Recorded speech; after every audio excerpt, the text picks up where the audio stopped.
എന്ത് വരും ഞാൻ വെച്ചുകൊണ്ടിരിക്കവിടെ.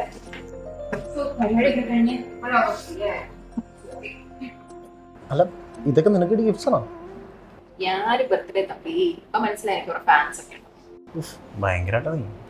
അല്ല നിന്റെ ബർത്ത്ഡേക്ക് ഞാൻ ഗിഫ്റ്റ് ഒന്നും തരണ്ടേ? മിസ്റ്റർ ജോസ്, എന്റെ ചെക്കൻ്റെ ഇപ്പോഴത്തെ അവസ്ഥ എനിക്കറിയാം കേട്ടോ. പക്ഷെ കല്യാണമൊക്കെ കഴിഞ്ഞ് ജോബൊക്കെ കിട്ടി ഒന്ന് സെറ്റ് ആയി കഴിഞ്ഞു ബർത്ത്ഡേ ഓർത്തില്ല ഗിഫ്റ്റില്ല എന്നൊക്കെ പറഞ്ഞു വന്നാലുള്ള ഒരു ഒറ്റ ഇടി ഞാൻ വെച്ചേരെ.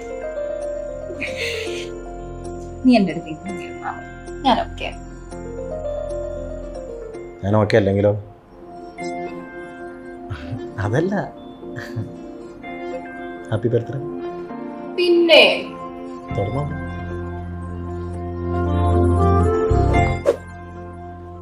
ഇത് കണ്ടോ, നൈസല്ലേ? കൊറേ നാളായിട്ട് നോക്കി വെച്ചതാ. നമ്മളെ കൊണ്ടൊന്നും വാങ്ങത്തില്ല. നോക്കട്ടെ.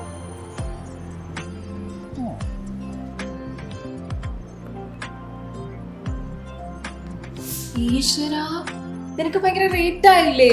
കുടുക്ക പൊട്ടിച്ചില്ലേ? ജോലി കിട്ടിയിട്ട് മതിയായിരുന്നു. ജോലി കിട്ടിയോ?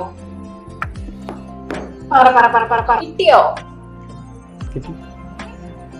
ഞാൻ ഇതിൻ്റെ ഇടയ്ക്ക് ഒരു ഓൺലൈൻ കോഴ്സ് ചെയ്യണ്ടായിരുന്നു റിലയൻസ് ഇൻസ്റ്റിറ്റ്യൂട്ട് ഓഫ് ലോജിസ്റ്റിക്സിൽ.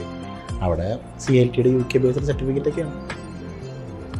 കിട്ടില്ല. അല്ലേ, ജോലി കിട്ടിയപ്പോഴത്തേക്കിനും കുടുക്ക പൊട്ടിച്ചല്ലേ? അല്ല അത് ഞാൻ മാസ് കാണിക്കും, ഇതൊക്കെ വാങ്ങണ്ടേ? മാസ് കാണിക്കാനല്ലേ? ജോലി കിട്ടിയപ്പോഴത്തേക്കിനും ഇങ്ങനെ. അപ്പൊ ഇനി ഒന്ന് സെറ്റ് ആയാലോ?